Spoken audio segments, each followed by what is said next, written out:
નમસ્કાર મિત્રો, પંડ્યા રિપોર્ટ્સમાં આપનું ફરી એકવાર સ્વાગત છે। માવઠાના માર પછી ઠંડી પણ આવી ગઈ છે અને 2-3 દિવસમાં ઠંડી જામી ગઈ છે। ઠંડી આવી સાથે ખેડૂતોને માવઠાથી થયેલું નુકસાન અને એની સામે 10,000 કરોડનું અભૂતપૂર્વ સહાયનું પેકેજ પણ આવી ગયું છે। એટલે ખેડૂતો માલામાલ થઈ જશે, ખેડૂતો ન્યાલ થઈ જશે આ સહાયથી। હવે આ બજેટથી આ જે કંઈ સહાય જાહેર કરી એ 10,000 કરોડની, એની અંદર સરકારે જે સર્વે કરાયું, ઘણા બધા વિસ્તારોમાંથી ફરિયાદ એવી ઉઠી છે કે સર્વે નથી થયું, એમના ખેતરમાં કોઈ તપાસ કરવા, ફોટો પાડવા, કશું કરવા કોઈ આવી જ નથી। એ લોકોને શું કરવાનું છે તો સરકાર કહેશે કે ભાઈ ગણી જ લેવા કે નહીં ગણી લેવા, પણ સરકારે એની સિસ્ટમથી મંત્રીઓ સાથે ચર્ચા કરી હશે, ઉપર ચર્ચા કરી હશે એમના બધા બોસ સાથે અને સરકારી અધિકારીઓ સાથે ચર્ચા કરી હશે અને આ પેકેજ જાહેર કર્યું। આમાં ખેડૂતો સાથે સરકારે ચર્ચા કરી છે કે નહીં શું જોઈએ છે એ પછીનો વિષય છે, પણ 10,000 કરોડનું જે પેકેજ જાહેર કર્યું સહાય માટે, જે ખેડૂતોને નુકસાન ગયું હતું, આપણે આગલા વિડીયોમાં જોયું હતું, ડાંગર, કપાસ, એરંડા, શાકભાજી બધાના પાકોમાં જે ખેડૂતોને નુકસાન થયું હતું એની સામે એમને સહાય કરવા માટે, એમના ઘા પર મલમ ચોપડવા માટે 10,000 કરોડનું સહાય જાહેર કરી છે। આમાં આ બજેટથી કે આ સહાયથી, સહાયને આપણે બજેટ શબ્દ આપીશું, એમાંથી ખુશ કેટલા ખેડૂતો છે અને નાખુશ કેટલા ખેડૂતો છે। અમે અહીંયા આગળ આ સહાય જાહેર કરી 10,000 કરોડની, ત્યારબાદ ઘણા બધા ખેડૂતોને અમે મળ્યા, તે ખેડૂતો કહે છે કે આ જે 10,000 કરોડની એટલે હેક્ટરે 22,000 રૂપિયાની જે સહાય છે એ કશું જ નથી, કારણ કે વીઘે એમને 3,3500 રૂપિયા મળે છે।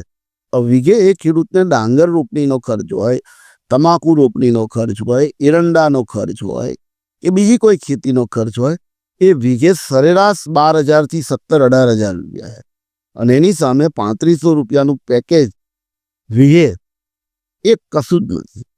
કારણ કે ખેડૂતને સામે સામે અહીં આઈડિયોલોજી એ પણ સમજવાની જરૂર છે કે ખેડૂતને, અમને જે ખેડૂત મળ્યા એમને જે વાત કરી એ મુજબ લગભગ એમને 6ઠ્ઠા મહિનાથી આવક બંધ થઈ જાય, ખેડૂત એને ખર્ચ જ હોય, એટલે 6ઠ્ઠા મહિનાથી એના લગભગ વીજ બિલ બાકી હોય, એના ઘરનાય વીજ બિલ બાકી હોય, એના ખેતરનાય વીજ બિલ બાકી હોય, એનું ખાતર ઉધાર આવતું હોય, એનું બિયારણ ઉધાર આવતું હોય, એનું કરિયાણું ઉધાર આવતું હોય, બધું જ એનું ઉધાર હોય અને એ ખેડૂતને આવક દિવાળી પછી થાય। કેટલાક અક્કલ મઠાઓ સોશિયલ મીડિયા પર લખે છે, એટલી તો ખબર પડે જ ને કે ભાઈ ખેડૂતને ચોમાસામાં કોઈ આવક ના હોય। આ બધા કઈ બેસીને બોલે છે? એસીમાં, અથવા તો જેમને સારી આવક છે, જેમને ખેડૂતોને ખાલી મગરના આંસુ સારવા છે, અથવા તો સરકારી ઓફિસોમાં બેઇંગ બોલે છે, એમનો 5-5, 6-6 આંકડામાં પગાર હોય એવા લોકો, સરકારી ગાડીમાં ફરતા એવા લોકો બોલે છે, અથવા તો જે કોઈ એવી સંસ્થાનો પાર્ટ કે જે સત્તામાં છે અને એના થકી એમની દુકાનો ચાલે છે, એમનું ગુજરાન ચાલે છે, એમના કપડાની ઇસ્ત્રી થાય છે, આર થાય, એવા લોકો બોલે છે। ખેડૂત કોઈ બોલતો નથી, અને કદાચ કેટલાક ખેડૂતો બોલતા હોય તો એનું પાછળનું કોઈ કારણ હશે, પણ અહીંયા આગળ વિપક્ષની વાત નથી। વિપક્ષ છે તો કાલે અમિતભાઈ ચાવડા, જે ગુજરાત પ્રદેશ કોંગ્રેસ સમિતિના પ્રમુખ છે, એમનો તો અભૂતપૂર્વ સહાય, મદદ ને અભૂતપૂર્વ પડીકું કર્યું છે, કારણ કે આપણે 22,000 રૂપિયા હેક્ટરે ગણીએ। હવે ખેડૂતમાં નકલમાં તો ઘણા બધા નામ હોય। એક ખેડૂત આગેવાને એવું કીધું છે કે આ સહાય ચૂકવીને ભાઈઓને લડાવવાનું કામ કર્યું છે, કારણ કે નકલમાં 25-30 નામ હોય, એવું બને ગામડાઓમાં એવું હોય છે કે 25-30-40 નામ હોય ખેડૂતની નકલની અંદર, તો આ પૈસા કોને આપવા, કોને વધારે નુકસાન કરવું, આ પણ સમજવાની વાત છે। અને આનો વિરોધ ફક્ત કોંગ્રેસે નહીં પણ ભારતીય કિસાન સંઘે પણ આનો વિરોધ કર્યો છે। તમે કોને પૂછીને, કોની સલાહ લઈને આ સહાય જાહેર કરી? અને એવું કે છે ખેડૂત અને પશુ બંને ઉપવાસ કરી છે. વાત સાચી છે, કારણ કે આ બાજુ ગામડાઓની તમે પરિસ્થિતિ સમજો, એની જે અત્યારે જે નુકસાન પછીની જે પરિસ્થિતિ છે એને સમજો તો તમને ખબર પડે. કારણ કે ખેડૂતોની આવક નથી, એટલે કોઈ વેપારીને કરિયાણાનો હોય, સોનાનો હોય, બીજું કોઈ એના કોઈ બિલો બાકી હોય, એને હપ્તો ચૂકવવાનો હોય, એ ચૂકવવામાં એ નિષ્ફળ જવાનો છે. જે ડાંગર રહી થોડી ઘણી બચી, એની પરિસ્થિતિ આ અધિકારીઓએ જોઈ જ ખરી. સર્વે કરવા તમે આ ગયા છો ખરા? એ ડાંગરની શું પરિસ્થિતિ થઈ છે, જે સહેજ ઊભી છે એની અંદર તમે જોયું જ ખરું, કેવો ધુમાડો નીકળે છે. આ સમજવાની જરૂર છે તમારે. નુકસાન આટલું નથી, એટલે હા તમે થોડુંક વધારે એને વ્યવસ્થિત કર્યું હોત. ખેડૂત એવું કે છે કે એને વધારે વ્યવસ્થિત કરતા, કે હવે એની અમે ઘાસચારો પણ એને તૈયાર, આ ઘાસચારો ડાંગરનો તો કામ જ નહીં લાગે. ઘણા બધા વિસ્તારો દક્ષિણ ગુજરાત, મધ્ય ગુજરાત અને ખેડાનો વિસ્તાર લઈ લો તો એટલું બધું ડાંગરનું ઘાસ પાકતું હતું મહીસાગરના બધા જિલ્લાઓમાં કે આખા ગુજરાતને પૂરું પાડે. ત્યાં જ એ લોકોને હવે ઘાસ મળવાનું નથી એમના પશુઓ માટે, કારણ કે ખેતી પછી એમનો આધાર પશુપાલન છે. અને આ બધા ગામડાઓ કેવા પાછા, જે ખેતી પર નભે છે એવા ગામડાઓ. એટલે પરિસ્થિતિ એવી થઈ. હમણાં એક ગામની અંદર ભવાઈ મંડળ આવ્યું. એ લોકોને સારામાં સારી આવક થાય દર વર્ષે. ગામડાવાળા એ લોકોને બક્ષિસ આપે ભવાઈ જ્યારે કરતા હોય ત્યારે. એ લોકોને અમે ફરતા હતા, એ લોકોની બી નોંધ લીધી. તે એ લોકોએ કીધું કે ના, આ વખતે સાલું ગામડાઓમાંથી 4 દિવસ એક ગામમાં રોકાયા હશે એ લોકો, અને સાધન સંપન્ન ગામ કહેવાય ખેતીની દ્રષ્ટિએ, પણ કે આ વર્ષે અમને ખેડૂતોએ જે અમને રકમ મળતી હતી એના કરતાં ઘણી 3/4 ભાગની રકમ મળી છે. એટલે આ તમારે સમજી જવાની જરૂર છે કે શું પરિસ્થિતિ છે. અત્યારે દિવાળી ગયે, આજે 15, 16, 17, 18 દિવસ થયા. ગામડાઓમાં વહીવટ ઠપ છે, વેપાર ઠપ છે, કામકાજ ઠપ છે. કે ગ્રામ વિસ્તારમાં જે 43% મજૂરી, જે રોજગારી ચૂકવાય છે, ખેતી સંલગ્ન હોય છે. હવે અહીંયા આગળ ઘણા મજૂરોને બી મુલાકાત કરી તો કે ડાંગર પછી, આ દિવાળી પછી ડાંગર કાપણીમાં રોજ 500-600 રૂપિયાની અમારે રોજિંદી આવક થતી હતી. ઘરમાં 4-5 જણ હોય તો કામ કરવા જાય, ઘરમાં 2-3 હજાર રૂપિયા આવે. તે આ સિઝનમાં પૈસા ભેગા કરે અને એમના ખર્ચા, વાર્ષિક ખર્ચા છે, એમાંથી પૂરા થતા હોય. એ મજૂરોએ એવું કીધું કે અત્યારે અમારે એક નવા પૈસાની પણ આવક નથી. લોકો પાસે કઈ ખેતરમાં હોય તો તમને કામ કરવા બોલાવે ને એ લોકોને. એટલે આ વસ્તુ પણ સરકારે સમજવાની જરૂર છે. મહિને મફત અનાજ આપી દેવાથી કોઈનું પૂરું નથી થઈ જતું. આ સિસ્ટમ, એની અંદર કંઈક કરો. સામે રવિ સિઝન આવી છે, એની માટે તમારે બિયારણ લાવવાનું, ખાતરનો ખર્ચો, પાણીનો ખર્ચો, દવાનો ખર્ચો. આ 3500 રૂપિયામાં તમે શું ખેડૂત ખર્ચો કરે? એ કોકને ચૂકવે કે ખેતરમાં લાવે કે એનો પાક ઊભો કરે? શું કરે? આ વસ્તુ બહુ જ પરફેક્ટ સમજવાની જરૂર છે. એને વીઘે તમે 3,500 વીઘે 40,000 આલ્યા હોત તો ઓછા પડો. કારણ કે આ બધા ખર્ચા તમને કરવા મળે છે. આ ચૂંટણીઓ આવે, વિધાનસભાની ચૂંટણી, 182 એક વિધાનસભાની ચૂંટણી અંદર ગમે તે રાજકીય પક્ષનો ઉમેદવાર હોય, કેટલા ખર્ચા કરે? ચૂંટણી પંચ ગમે તે કહેતું હોય, પણ ચૂંટણી પંચની ખર્ચની જે લિસ્ટ હોય, પેરામીટર, એ ગમે તે હોય, તો કેટલો બધો ખર્ચ થાય છે તમને નથી ખબર? માન્ય ધારાસભ્યશ્રીઓ, તમે ચૂંટણી જીતવા કેટલા પૈસા વેચો છો, કેટલાનું પેલું બધું વેચો છો, કેટલાની સાડીઓ વેચો છો, કેટલાના મંગળસૂત્ર વેચો છો, કેટલાનો જમણવાર કરો છો, કેટલાના તપેલા આલો છો, કેટલાની ડીજે સિસ્ટમ આલો છો, તમને નથી ખબર ભાઈ? તો પછી એ બધા ખર્ચા એક ચૂંટણી બંધ કરી દો. આ 182માં અત્યારે જે પરિસ્થિતિ રાખો 10 વર્ષ સુધી, અને એ પૈસા ખેડૂતોને આપી દો. થાય ને? કથાકારો, સંતો, મહંતો દરેક ધર્મના હોય, હિન્દુ, મુસ્લિમ, શીખ, ઈસાઈ, મંદિરો, મસ્જિદો જે ડલ્લા દબાવીને બેઠા છે, એમને પણ બહાર આવીને ખેડૂતોને મદદ કરવી જોઈએ. કારણ કે આ તો બધું લાયા તો અહીંથી જ ને, ઉપરથી તો આવ્યું નથી. કોઈ ભગવાન તમને આલી ગયા નથી. ખેડૂતોને પ્રેરણા થઈ તો કોઈ હોનું ચડાવ્યું, કોઈ 51,000 આલ્યા, કોઈ લાખ રૂપિયા આલ્યા. ઓ પાછા આપો. આ તો એક જ વર્ષ તે દર વર્ષ. અને આ માવઠું ના આવ્યું હોત તો 10,000 કરોડ નહીં, તમે 10 કોઈ આલો એમ નથી કોઈ. કદાચ સરકારો મદદ કરે, બાકી તો કોઈ આઠ નવો પૈસો હાલે એમ નથી. સરકારોને તો જવાબદારી છે, ના મદદ કરે તો આય બને એમની. કારણ કે એ બધી વસ્તુ તો સરકાર પણ પૈસા લાવતી હશે તે કઈ એને ઝાડ નહીં હોય, આપણે એવું સમજીએ. પણ સામાજિક સંસ્થાઓ કઈ ગઈ? બધી આશીર્વાદ આપવા હાથ ઊંચા કરતી હતી, એ બધા કઈ ગયા? ધર્મના નામે બધી વાતો કરવા, ગાયોને બચાવવા નીકળેલા એ બધા કઈ ગયા? એટલે હવે બચાવવાનો સમય આવ્યો છે. એમને ઘાસ પૂરું પાડો, એમને મદદ કરો ખેડૂતોને. ને તો પેલી સવારમાં કટિંગ પીવો તો એવો બંધ થઈ જશે, એવી પરિસ્થિતિ ઊભી થઈ છે ગ્રામ વિસ્તારોમાં. આ કઈ આ 10,000 કરોડથી કઈ એને ભલીવાર નથી આવવાનું ભાઈ. અને તમારે ધારો કે કોંગ્રેસ વિરોધ કરતી હોય કે જે વિરોધ કરતી હોય એમનો વિષય છે, રાજકારણ હોય. કોંગ્રેસે યાત્રા કાઢી છે સૌરાષ્ટ્રની અંદર. કાલે અમિતભાઈ ચાવડા એવું કીધું કે 33,000 કરોડ રૂપિયા ટાટા નેનોના માફ કરતા હોય તો આ કેમ નહીં? ખેડૂતોના કેમ નહીં? ટાટા વાળો તમારો કયો ફકો થાય છે? ખેડૂતોના માટે 56,000 રૂપિયાનું પ્રતિ ખેડૂતના માટે ગુજરાતમાં 56,000નું દેવું છે. ખેડૂતનો દીકરો દેવું લઈને જન્મે છે. અને પાછું આપણા વડાપ્રધાનશ્રીએ વિડીયોમાં બતાવશે 2014ની જે વૈતરણી પાર કરવાની દિલ્હી જવાની જે ઉતાવળ હતી, એમાં એક કોઈ જાહેર સભામાં એવું કહ્યું હતું એમને. પાછો ઘણા બધા કહે છે કે આ તો વિડીયો મોર્ફિંગ કરીને બનાવેલો છે, AI વિડીયો છે. પણ એવું કંઈક આ વિડીયોમાં એ બોલતા હતા કે જેવી સરકાર બની ભાજપની, ऐसे ही पहला काम किसानों का कर्जा माफी किया जाएगा. આ વિડીયો કાઢીને જોઈ લેજે.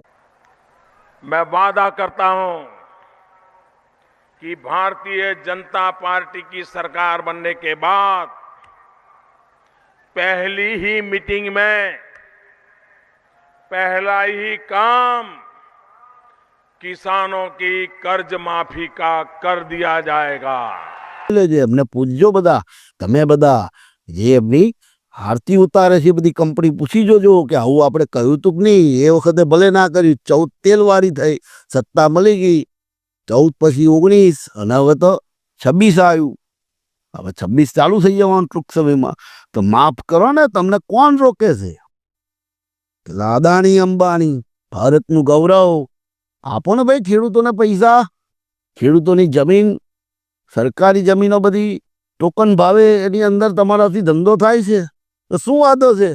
આ 10,000 કરોડમાં ઉદ્યોગપતિઓએ 2,000 5,000 કરોડ વધના હાલવા જોઈએ કે કશો વાંધો નહીં, અમે મદદ કરીએ. 5,000 કરોડ તો તમારા પેલા કાન ખજૂરના પગ જેવું છે, કઈ ફેર નહીં પડે તમને.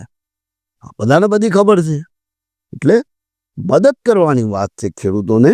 આનાથી કઈ તમારી કઈ બધી વાતોથી કઈ ખેડૂતને લીપાપોતી કરવાથી ખેડૂતના ઘરમાં ચૂલો સળગવાનો નથી. આ સમજવાની જરૂર છે. હા, ભારતીય કિસાન સંઘના પ્રદેશ મહામંત્રી ભાઈ શ્રી RK પટેલે જણાવ્યું કે સરકારે કયા માપદંડના આધારે ગણતરી કરી તે સમજાતું નથી. બોલો, ખેડૂત આગેવાનોને સમજાતું નથી કે આ કયા આધારે આ લોકોએ અભૂતપૂર્વ રાહત પેકેજ, અભૂતપૂર્વ શબ્દો તો જુઓ. અને મીડિયાવાળા પણ લખે અભૂતપૂર્વ. ને શું ખબર પડે આ લોકોને નુકસાન શું વસ્તુ છે? જેને વીઠ્યું હોય, જેને થયું હોય, જેને વીઠવાની હોય એને ખબર પડે ભાઈલા. અને પાછા એ કહે છે, સરકાર કહે છે એમ પેકેજ અભૂતપૂર્વ છે. આટલું બધું 10,000 કરોડ રૂપિયા કદી ખેડૂતોને આપ્યા નથી. પણ સાહેબ, માવઠું પણ અભૂતપૂર્વ છે. તમે જે પેકેજ જાહેર કર્યું એના કરતાં નુકસાન તો ઘણું બધા કરોડોમાં વધારે છે. એટલે એ પણ આપણે સમજવું પડશે. 10,000 કરોડના અભૂતપૂર્વ પેકેજ સામે ખેડૂતોને નુકસાન પણ અતિ અભૂતપૂર્વ છે.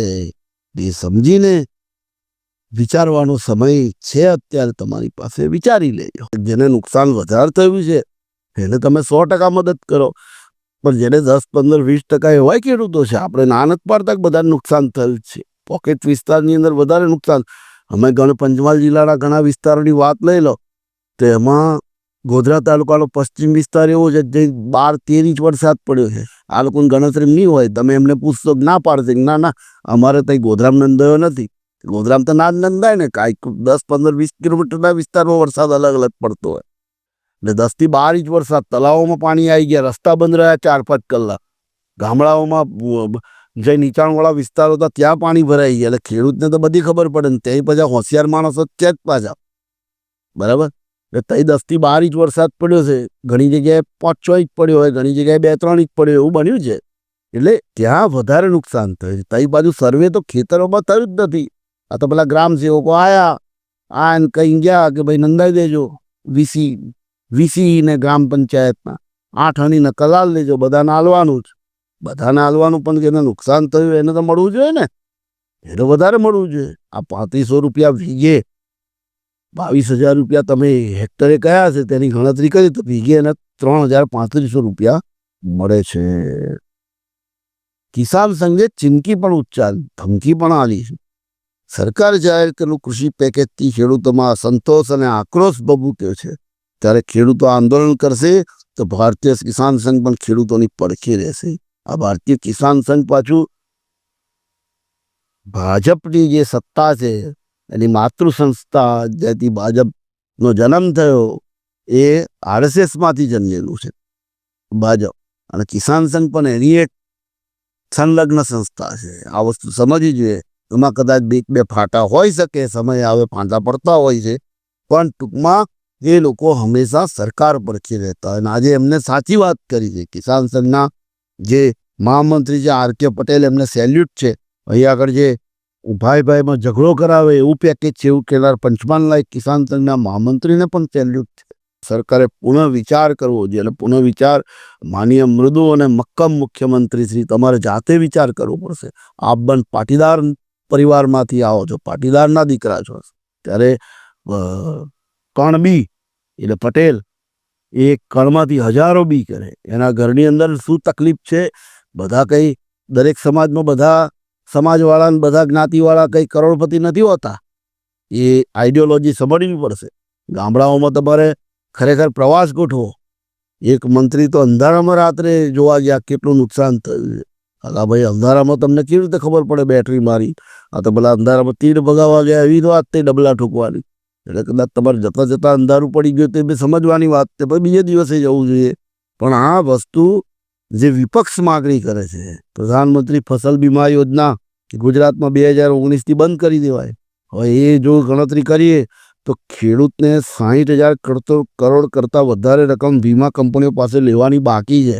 અને એ પ્રધાનમંત્રી ફસલ બીમા યોજના ગુજરાતમાં 2019થી બંધ કરી છે. એની અંદર જો તમે આ ગુજરાતને બંધ ના કરી હોત તો વીઘે વધારે પૈસા મળત, એ નક્કી છે. 68 લાખથી વધારે ખેડૂતો મજૂર છે ગુજરાતની અંદર, ખેતીના વ્યવસાય સાથે જોડાયેલ છે. ક્યાંક ખેતીમાં મજૂરી કરી, ક્યાંક ભાગ્યા, કે એમની ચિંતા સરકારે કરી નથી. કારણ કે આ વાત સાચી છે, ભાગ્યો હોય એને શું મળે? એ પેલું ડુંગળીનું શાક અને હુંકાયેલો રોટલો અને ખાટી છાશ. આ તો મળવાના ખેડૂતોને મળવાના પૈસા. ખેડૂતના ખેતરમાં મજૂરી કરતો હોય એને શું મળે? એની ચિંતા સરકારે કરી નથી. એમને પણ સરકારે સહાય આપવી જોઈએ. આવું કોંગ્રેસના નેતા અમિતભાઈ ચાવડાએ માંગણી કરી. સૌરાષ્ટ્રના પશુપાલકો હેરાન પરેશાન છે, એટલે પશુદાનમાં આપણે રાહત આપવી જોઈએ. આપો ને, 1 મહિનો પશુદાન મફત આપો. ડેરીવાળા, બીજી સંસ્થાઓ હોય એ માથે લઈ લે, અડધા ભાવે આલો. 50 પૈસા રૂપિયા ઓછા કરવાથી શું થાય? મફત આપો 1 મહિનો. કારણ કે આપણી જે સંસ્થાઓ, ગુજરાતની બધી સંસ્થાઓ નફો કરે છે એનું કારણ તો ખેડૂત છે ને. પેલા બેન એની ખેડૂતની વહુ સવારે 5 વાગે ઉઠે અને રાતે 11 વાગે સૂઈ જાય, અને નફો તમારી સંસ્થાઓ કરે. એની ખેતીમાંથી જે પ્રોડક્ટ આવે, પશુપાલનમાંથી જે પ્રોડક્ટ બને, એમાં આપણી સંસ્થાઓ નફો કરતી હોય તો આપણે એકવાર એને મદદ કરવામાં શું જાય છે? આ તો કંઈ દર વર્ષે ઓછા માગવાના છે. નુકસાન થાય તારે માગે. ના, આ વખતે વરસાદ અભૂતપૂર્વ પડ્યો નક્કી છે. એ સમજવાની તમારે કોઈ જગ્યાએ જવાની જ જરૂર નહીં. તમે તમારી આજુબાજુના ખેતરમાં તપાસ કરજો, તમને મળી જ જશે સાહેબ આ વસ્તુ. એટલે બીજી બધી વાતો બંધ કરીને આના માટે પુનઃ વિચારણા કરવામાં આવે. ઐતિહાસિક પેકેજ નહીં, પણ અમિત ચાવડાના શબ્દોમાં ઐતિહાસિક પડીકું સમજીએ તો આ પડીકું તમારું વારીને જે ખેતરમાં નાખ્યું છે એ પડીકામાં ખેડૂતને કેવા પ્રકારનું ચવાણું મળે છે તો ભગવાન જાણે, કારણ કે પડીકું આપવામાં જ તમે બધા પાવરદાર અને હોશિયાર તો ચૂંટણીઓ આવે છે એટલે પડીકો ચૂંટણીઓમાંય વેચાય, ઓમાંય વેચાય, અને રવિવારે રેડિયા પરથી પડીકો વેચાય છે. એ પડીકોથી ખેતરમાં ખેડૂતને કેટલો ફાયદો થશે એ વિચારવાનો સમય છે. કદાચ વધારે બોલ્યું હોય, તમને ખોટું લાગ્યું હોય, તમને તીખું લાગ્યું હોય, તમને કોઈક જગ્યાએ મર્યા લાગ્યા હોય તો માફી ચાહીએ છીએ, પણ ખેડૂતનો અવાજ તો ઉઠાવવો જ પડશે. કારણ કે બધાએ અભૂતપૂર્વ કરશે તો લોકોને તો એવી જ ખબર પડશે કે ખેડૂત તો સુખી જ છે, પોપટ ભૂખ્યોય નથી, પોપટ તરસ્યોય નથી, પોપટ આંબાની ડાળે હિંચકા ખાય છે. તો પોપટના માન તપાસ કરવા ગયા તમે તો ગાંધીનગર બેઠા, તમે તો કોઈ આર્ટિફિશિયલ ગાર્ડનમાં બેસીને નક્કી કર્યું, જ્યાં તમને ગરમી ના લાગે, ઠંડી ના લાગે, વરસાદે ના પડે. એટલે આ સમજવાની જરૂર છે. અને સરકારે પુનઃ વિચારના, ખેડૂતો તો દેવા માફી અને મદદ સહાય બંને માગે છે, એમાંથી વચલો રસ્તો કાઢો. પૈસા નથી એવું તો નથી જ, બીજા બધા બજેટો ઓછા કરી શકાય, બરાબર છે. એમાંથી આ પ્લાનિંગ કરવું જ પડે અને કરવું જ પડશે. નહીં તો ખેતી, ખેડૂત બધું સુપડા સાફ થઈ જશે સાહેબ. એ તો બીજું તો શું કરી લેવાનું છે સરકારનું. પણ એને ખાલી એની પાસે એટલું સમજો, ચૂંટણીઓ આવશે ને એની પાસે એક આંગળી હોય છે દબાવવાની, એમાંય બધું સેટિંગ થતું હોય છે. પણ આ વસ્તુ સમજવાની જરૂર છે. અને સમજણ રાખીને, મોટું દિલ, વિશાળ દિલ, 56નું દિલ રાખીને, 56ના દિલમાં 156નું દર્દ રાખીને ખેડૂત માટે વિચારજો. સમય છે તમને, હજુ પણ તમારી પાસે સમય છે, વહેલી તકે વિચારજો. સાથે ખેડૂતો સાથે મૂંગા પશુઓનું પણ વિચારજો, ખેડૂતોના પરિવારનું પણ વિચારજો, અને ગ્રામ વિસ્તારમાં નાના વેપારીઓ, એ બધાનું પણ. એમને કોઈ પેકેજ આવવાની જરૂર નથી. વેપારીઓ તમારી પાસે પેકેજ નથી. ખેડૂતના આર્થિક વ્યવહારો સચવાશે તો વેપારીઓ તરત જ પોતાના કામકાજો ચાલુ કરે. બધું મળીને ઠપ છે. એટલે પુનઃ ચાલુ કરવા માટે સરકારે કંઈક પગલું ભરવું પડે. એમાં સામાજિક સંસ્થાઓ, સહકારી સંસ્થાઓ અને આ બધા ધર્મના આગેવાનો, હિન્દુ, મુસ્લિમ, શીખ, ઈસાઈ ઝંડા લઈને નીકળી જાય છે, એ બધા એમના ધર્મગુરુઓ, સંસ્થાઓ અને ઉદ્યોગપતિઓ, આ બધાએ ભેગા મળીને સરકારના આ રાહત પેકેજમાં મદદ કરે તો કંઈક ભલિયાર આવે. બાકી કશું લાગતું આ ખેડૂતોના મતે એમને કંઈ આ બધા રાહત પેકેજથી લાંબા ગાળાનો કોઈ ફાયદો દેખાતો નથી. આટલી જ વાત. ફરી નવી વાત સાથે આપણે ફરી મળીશું. ત્યાં સુધી સૌને રામ રામ, જય હિન્દ.